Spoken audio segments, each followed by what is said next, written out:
Hello everyone, my name is Kesha Kushwaha and I welcome you to my channel Edification Improvement of Someone। तो इस video से हम शुरू करेंगे third part जो कि है क्वालिटी ऑफ पॉपुलेशन, और थर्ड पार्ट का फर्स्ट जो है सब टॉपिक उसे हम इसमें डिस्कस करेंगे और सब टॉपिक है education. And as you know कि हर एक वीडियो के आखिरी में मैं आपसे एक क्वेश्चन पूछती हूँ, so be ready for that. Okay, so quality of population. तो क्वालिटी ऑफ पॉपुलेशन किस पर डिपेंड करती है? क्वालिटी ऑफ कैसे आप किसी चीज़ की क्वालिटी बताएंगे? तो यहाँ पे जो हम पढ़ रहे हैं पीपल एज रिसोर्स, तो यहाँ पे जो ह्यूमन है, ह्यूमन जो रिसोर्स है उसकी क्वालिटी किससे पता चलती है कि वो हमारी इकोनॉमी को हेल्प कैसे कर सकता है डेवलप करने में? तो जो क्वालिटी ऑफ पॉपुलेशन है वो टोटली डिपेंड करती है literacy rate, health of a person और skill formation. So the quality of population totally depends upon the literacy rate, कितना लिटरेट है वो पर्सन। सेकेंडली उसकी हेल्थ कैसी है, ज़्यादा बीमार तो नहीं रहता है, और पता लगा कि काम करने के लिए 28 डेज़ जाना है उसको ऑफिस, और 28 डेज़ में 10 दिन वो जाता है और बाकी के दिन वो छुट्टी पे रहता है। तो उसकी हेल्थ कैसी है, वो भी एक तरह की क्वालिटी है। और थर्ड है स्किल फॉर्मेशन, यानी कि किस तरह की स्किल्स उसके पास हैं। Okay, then the next is the quality of population ultimately decide the growth rate of the country। yes, जो हमारी क्वालिटी है पॉपुलेशन की कि वो लिटरेट है या नहीं है, हेल्दी है या नहीं है, और उसके अंदर स्किल्स हैं या नहीं है काम करने के, तो ये टोटली ये तीनों की तीनों जो है वो अल्टीमेटली ये डिसाइड करते हैं कि कंट्री का ग्रोथ रेट कैसे होगा और कितना होगा और किस तरह से इनको यूज़ किया जाएगा। Third is literate and healthy population are an asset.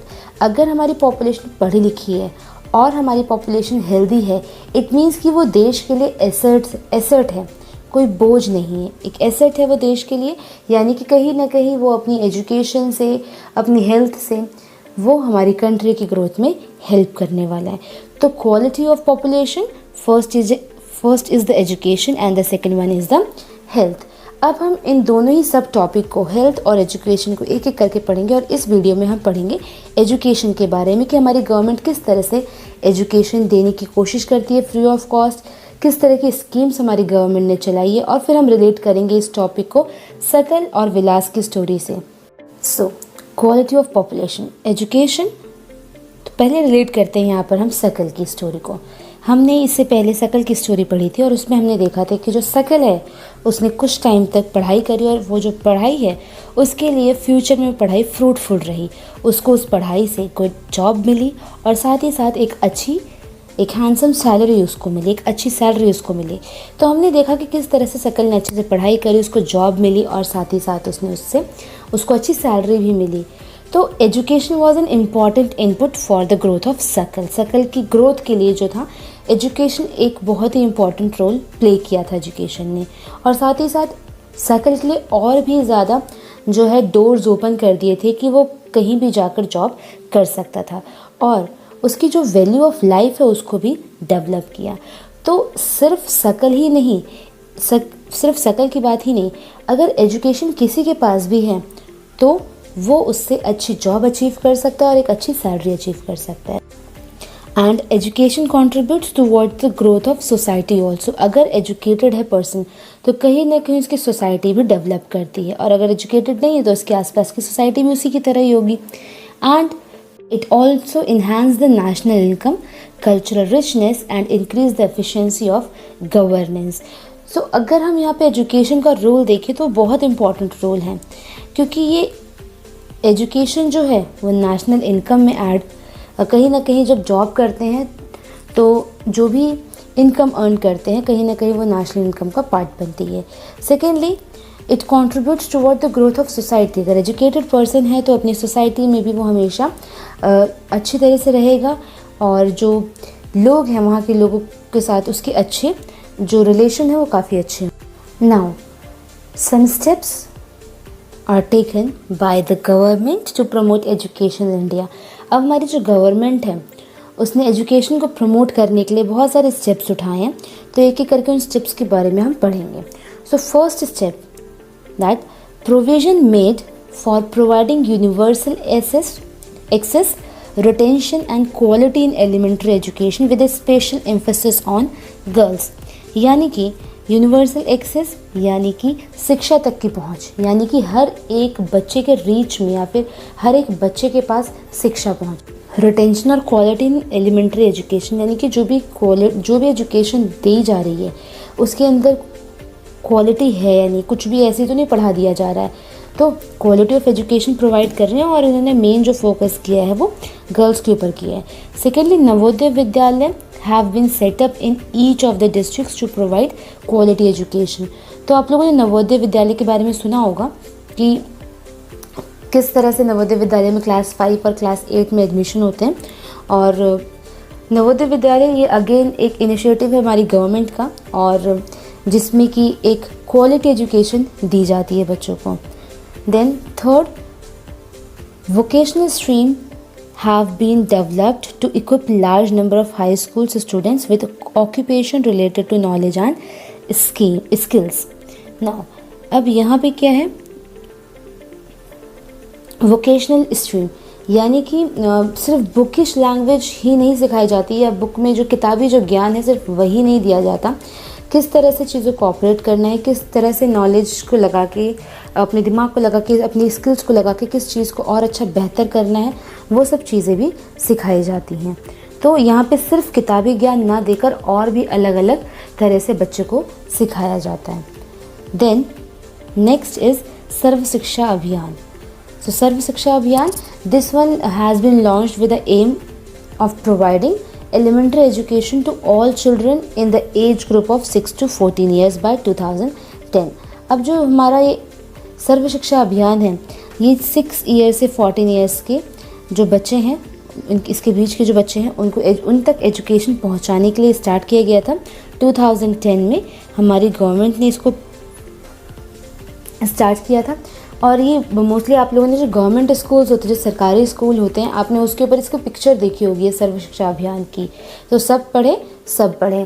तो ये हमारी अगेन एक इनिशिएटिव था हमारा गवर्नमेंट का, जिसमें कि हर एक बच्चा जो है पढ़े और आगे बढ़े।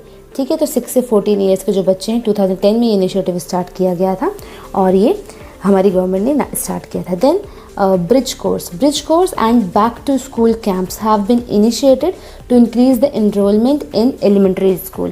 तो ब्रिज कोर्सेज क्या होते हैं, जो बच्चे बीच में स्कूल छोड़ देते हैं किसी भी कारण से, या फिर जैसे गर्ल्स को स्कूल नहीं जाने दिया जाता आफ्टर 5th, तो अगर किसी भी कारण से अगर आपने या किसी भी कारण से अगर बच्चे ने स्कूल छोड़ दिया है तो उनके लिए ब्रिज कोर्सेज होते हैं। यानी कि फॉर एग्जांपल 5th में उन्होंने स्कूल छोड़ा है, उसके बाद अब जो है 3 साल बाद उनको वापस से स्कूल जाना है, तो 3 साल के अकॉर्डिंग तो वो 8th में होने चाहिए। तो उनके लिए ब्रिज कोर्सेज बनाए गए हैं और बैक टू स्कूल कैंप्स बनाए गए हैं, जिसमें कि वो जो बीच का जो ईयर उनका ख़राब होता है उसको वो कोप अप करते हैं। Okay, so bridge courses and back to school camp have been initiated to increase the enrolment in elementary school. तो ये शुरू किया गया था जिससे कि एलिमेंट्री स्कूल्स में जो है एनरोलमेंट बढ़ाया जाए और जिन बच्चों की पढ़ाई बीच में छूट गई है उनको आगे और पढ़ाया जाए। Then one more scheme and that one is mid day meal scheme and it has been implemented to encourage attendance and retention of children. It also aim at improving nutritional status of children. अब mid day meal क्या था, mid day मील again एक हमारी government का initiative है जिससे जो है बच्चों को इनकरेज किया जाता है स्कूल आने के लिए। अब मिड डे मील जो है मोस्टली सरकारी स्कूल्स में होता है, गवर्नमेंट स्कूल्स में होता है, और इसमें होता क्या है, जो बच्चा है वो स्कूल जाता है पढ़ने के लिए, पढ़ाई के साथ ही साथ जो इनका लंच ब्रेक होता है उनको वहाँ पर स्कूल की तरफ से ही खाना दिया जाता है। तो अगर बच्चा पढ़ने नहीं जा रहा कम से कम खाना खाने तो जाएगा ही, और इससे क्या होगा, जो एनरोलमेंट जो रेशियो है वो बढ़ेगा। ठीक है, तो पेरेंट भी जो गांव के जो लोग हैं वो क्या सोचते थे कि चलो घर में खाना तो उतना है नहीं, तो एक काम करते हैं स्कूल ही भेज देते, कम से कम खा के तो आएगा। तो इससे कि एक ये बहुत अच्छा इनिशिएटिव था गवर्नमेंट का मिड डे मील का, जिसमें कि बच्चे स्कूल जाते थे, पढ़ते भी थे और साथ ही साथ खाना भी खाते थे। Okay, now so in last 50 years the number of institutions and universities has significantly increased in India। और अगर हम पिछले 50 साल से अगर हम कंपेयर करें तो इन 50 सालों में जो हमारे जो कंट्री इंडिया है, यहाँ पर बहुत सारे इंस्टीट्यूशन, बहुत सारी जो यूनिवर्सिटीज़ हैं वो इंक्रीज़ होती जा रही हैं, यानी कि जो स्कूल हैं, जो इंस्टीट्यूशंस हैं, कॉलेजेस हैं, ये सब के सब बढ़ते ही जा रहे हैं। Now next is 4 peculiarity of literacy in India, or you may say 4 characteristics of literacy in India. So first characteristic is the literacy rates have increased from 18% in 1951 to 74% in 2010 to 2011. तो अगर हम compare करें literacy rate को 1951 से और 2011 के according, 10-11 के according अगर हम इसे कंपेयर करते हैं 1951 से, तो पहले जो लिटरेसी रेट जो थी वो 18% थी और अब जो है वो लिटरेसी रेट बढ़कर 74% हो गई है। तो कहीं ना कहीं जो भी हमारी गवर्नमेंट ने जो इनिशिएटिव्स लिए थे पढ़ाने के लिए बच्चों को, वो कहीं ना कहीं फुलफिलमेंट हो रहे हैं और फ्रूटफुल हो रहे हैं। Secondly, a vast difference is notice across different section of the population. एक अलग ही चीज़ देखी जा रही है, अलग अलग सेक्शन पे देखें तो अलग अलग डिफरेंसेस देखने मिल रहे हैं। Literacy among male is nearly 16.6% higher than the females. अगर हम मेल और फीमेल की बात करें तो ज़्यादा पढ़े लिखे जो है वो मेल हैं और फीमेल्स जो है वो कम पढ़ी लिखी हैं। And it is about 16.1% higher in urban areas as compare to rural areas. तो वही चीज़ है कि जो मेल है वो ज़्यादा पढ़े लिखे और फीमेल्स जो है वो उनको कम भेजा जाता है स्कूल पढ़ने के लिए। और अगर हम रूरल और अर्बन एरियाज़ की बात करें तो यहाँ भी 16.1% ज़्यादा है लिटरेसी रेट अर्बन एरिया में। Okay, then third is literacy rate varied from 94% in Kerala and 62% in Bihar. तो लिटरेसी रेट जो है, हमें पता है कि लिटरेसी रेट सबसे ज़्यादा केरला का है और जो लिटरेसी रेट कम है वो है बिहार का, क्योंकि यहाँ पर जो केरला के जो लोग हैं वो ह्यूमन रिसोर्स पे ज़्यादा इन्वेस्ट करते हैं। यहाँ पर जो केरला के जो लोग हैं वो पढ़ाते हैं, चाहे वो लड़का हो चाहे लड़की, वो सबको पढ़ाते हैं। लेकिन बिहार में ऐसा सोचा जाता है कि नहीं, लड़की को पढ़ाकर क्या करना है, तो ऐसा नहीं है। जिस तरह से केरला का लिटरेसी रेट बढ़ रहा है उस तरह से बिहार को भी अपना लिटरेसी रेट बढ़ाना चाहिए। Then next is according to the census of 2001। अगर 2001 के अकॉर्डिंग हम देखें तो a person aged 7 years and above who can read and write with understanding in any language is treated as literate. तो literate कौन होते हैं? वो पर्सन जो 7 साल का है या फिर 7 साल से ज़्यादा का है और उसे पढ़ना और लिखना दोनों ही आता है और समझता भी है भाषा को, वो कहलाते हैं लिटरेट पर्सन। ठीक है, तो 7 और 7 साल से ऊपर के जो लोग होते हैं और पढ़ना लिखना दोनों जानते हैं और समझते हैं बातों को, और उन्हें हम कहते हैं literate person. So last point of this topic education is strategy pursued in the 12th plan to promote education. तो क्या क्या स्ट्रैटेजीज़ जो है वो यूज़ करी गई एजुकेशन को प्रमोट करने के लिए, वो है the 12th plan endeavoured to raise the country's gross enrolment ratio, यानी कि जो एनरोलमेंट रेशियो जो है उसको बढ़ाने की बात इसमें हुई है in higher education in the age group of 18 to 23 years to 25.2% by 2017 to 18 and to reach the target of 30% by 2020 to 21। तो 2017 में 25.2% जो है वो एनरोलमेंट रेशियो जो है, ग्रॉस एनरोलमेंट रेशियो इतना था। और जो हमारी गवर्नमेंट जो है जो प्रमोट कर रही है एजुकेशन, उससे उनका जो टारगेट है वो ये है कि 2020 और 2021 में जो है वो एजुकेशन का जो रीच है वो पहुंच जाए 30% तक। ठीक है, यानी कि जितना हो सके उतना एजुकेशन प्रोवाइड कराना कंट्री को। Then next is the strategy focuses on increasing access, यानी कि सब लोग पहुँचे स्कूल, सब लोग तक एजुकेशन पहुँचे, क्वालिटी, और जो एजुकेशन पहुँच रही है वो क्वालिटी हो उस एजुकेशन में। ऐसे नहीं कि कुछ भी पढ़ा दिया, जो भी बच्चा सीख रहा है वो वैल्यूएबल हो और क्वालिटी हो उसमें। Adoption of state specific curriculum modification, जो करिकुलम हो वो भी बच्चे के अकॉर्डिंग हो और साथ ही साथ जो भी मॉडिफाई करना है करिकुलम में वो मॉडिफाई करके वहाँ तक पहुँचाया जाए।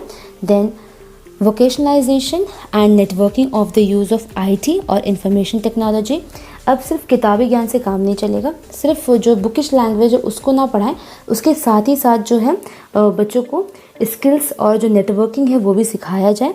The plan also focuses on distance education, यानी कि जो लोग जॉब कर रहे हैं, एजुकेशन कंप्लीट करना चाहते हैं और साथ साथ जॉब भी करना चाहते हैं, उनके लिए एजुकेशन, उनको डिस्टेंस एजुकेशन प्रोवाइड कराया जाए। कन्वर्जेंस ऑफ फॉर्मल और non formal distance and IT education institution. तो ये जो चीज़ें हैं वो ट्वेल्थ ईयर प्लान में जो है प्रमोट करने की बात हुई है और ये चीज़ें प्रमोट भी कर रहे हैं। देन थर्ड है, over the past 50 years there has been a significant growth in the numbers. और अगर हम देखें तो जैसे हमने पिछला टॉपिक जो भी कवर किया, हमने पिछला पॉइंट जो हमने कवर किया उसमें हमने देखा कि इंक्रीज़ हो रहा है जो एजुकेशन जो है वो लोगों के रीच तक है, लोग जो है एजुकेट कर रहे हैं अपने बच्चों को, पढ़ा रहे हैं बच्चों को। तो हमने देखा कि जो ग्रोथ रेट है वो बढ़ता जा रहा है और एजुकेशन का ग्रोथ रेट बढ़ता जा रहा है, तो उसके लिए यूनिवर्सिटीज़ और जो इंस्टीट्यूशंस हैं उसका जो ग्रोथ रेट है उसको भी बढ़ाया जा रहा है और जो लर्निंग है वो एक अच्छे लेवल पर हो रही है।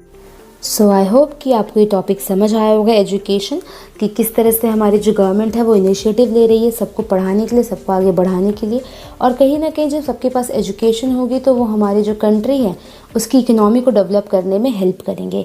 Now your question time, that Sarva Shiksha Abhiyan is started for which age group, and you have to give your answer in comment box। तो ये था आज का lesson. If you like my video then share, subscribe and don't forget to hit bell icon। And thank you for watching। I really appreciate your time। Stay home, stay safe। Thank you। Bye bye।